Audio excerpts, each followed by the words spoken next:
Hey guys, so a while back I mentioned the exotic tier list. This is basically a ranking of all the exotic weapons in Destiny in terms of both PvE and PvP rankings. We're going to do PvE rankings for this video, PvP rankings will be in another video very soon.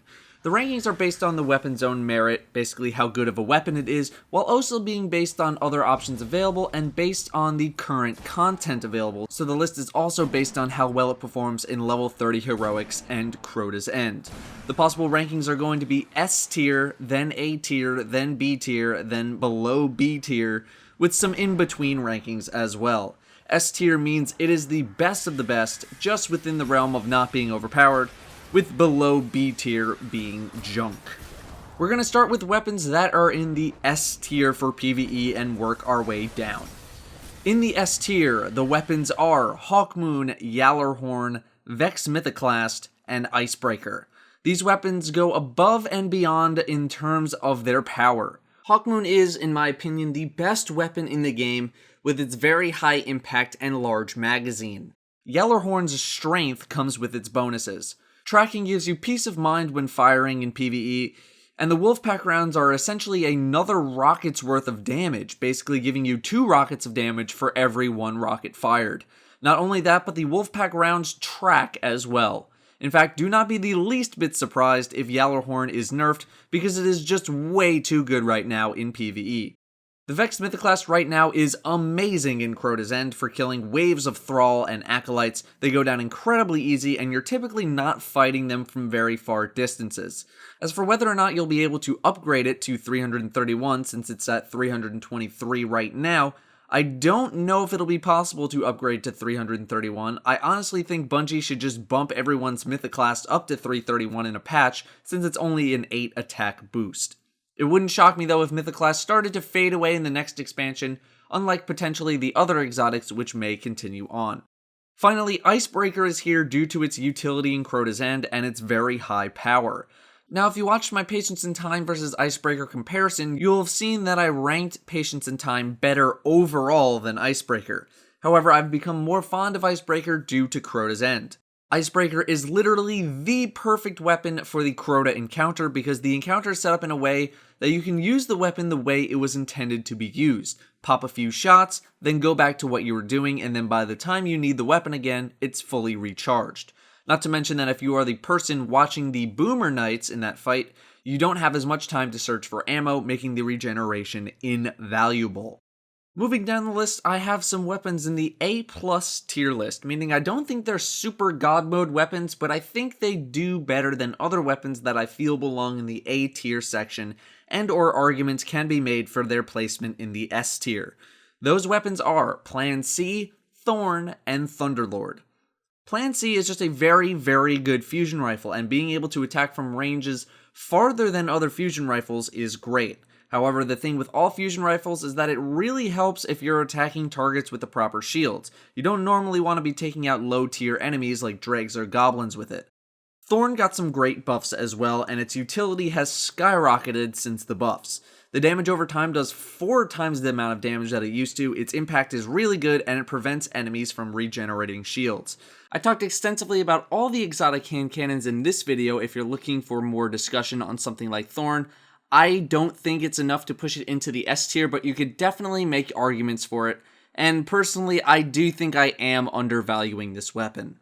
Thunderlord, I feel, is one of the best weapons that no one uses, and it's not because the weapon itself isn't good, but because of the position you'd want to use it in. There's other options available that are a little bit better. That's really the only reason it's in the A+ tier, although I used to have it in the A tier because I wasn't judging the weapon on its own merits.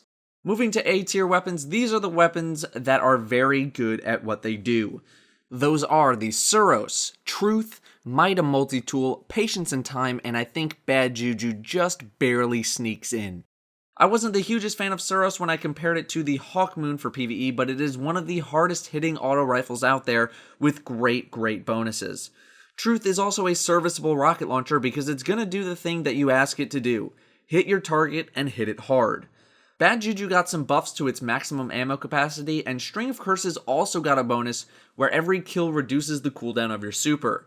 I think it just edges out Red Death because I value String of Curses slightly more than the Red Death bonuses.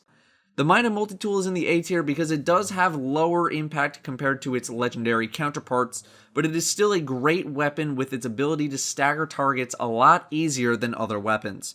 If its impact was equal to something like the Vision of Confluence or the Saturine Rapier, then the Might of Multitool might even be launched into the S tier. Patience and Time is a rock-solid sniper as well. Quick shots are handy, but your special weapons are really going to be determined by what kind of content that you're doing, any burns or shields you'll be fighting, and right now I'm going Icebreaker over Patience and Time in the raid, which is why Icebreaker got the S tier and Patience and Time is in the A tier. Moving to the B plus PvE tier of weapons, we have Pocket Infinity, Red Death, and Dragon's Breath. I don't think Pocket Infinity belongs in the A tier because it's too all-in. There aren't many times in PvE where you want to be firing in full auto with a fusion rifle, not to mention that your damage drops off the longer that you fire. Red Death has never been a bad weapon, and it did get a net gain in terms of potential damage with the buff that it got. It's one of the few high-impact pulse rifles actually in the game. It has great solo potential, but once again, pulse rifles are not in the best spot in Destiny right now. While I haven't gotten to use Dragon's Breath extensively in PvE, I think it will be able to fit into this category because of its solar flare detonation zoning potential. However, I think this weapon might end up being worse than better because of its lack of tracking, putting it in maybe as low as the B tier, but with things like Yallarhorn and Truth having tracking, you'll probably end up using one of those over Dragon's Breath. Going even more down the list, we have the B tier of weapons, which are Hard Light, Monte Carlo, Invective, Super Good Advice, and The Last Word. The two auto rifles are nothing special at all, with pretty lackluster bonuses and very low impact. Invective is a shotgun, and while it's an okay shotgun in its own right, shotguns are not the best weapons in PvE right now over other weapons available. Super Good Advice did get a stability buff in the patch, and it does have some quirky utility like hitting oracles and the Oversoul, which are not things with health bars, which means they don't count as targets, meaning you're getting ammo back. But I don't think it belongs any higher than a B, but it's definitely out of the garbage tier. The Last Word in PvE is nothing special at all, simply acting like a regular hand cannon. Its higher rate of fire isn't really a benefit, and you're left with a smaller magazine than Thorn and Hawkmoon. I might be undervaluing it slightly, but I think something like The Fall Will Probably Kill You 1969 from the Crucible vendor is better, as the hipfire bonuses on The Last Word don't really help, as aiming down sights is really what you want to be doing.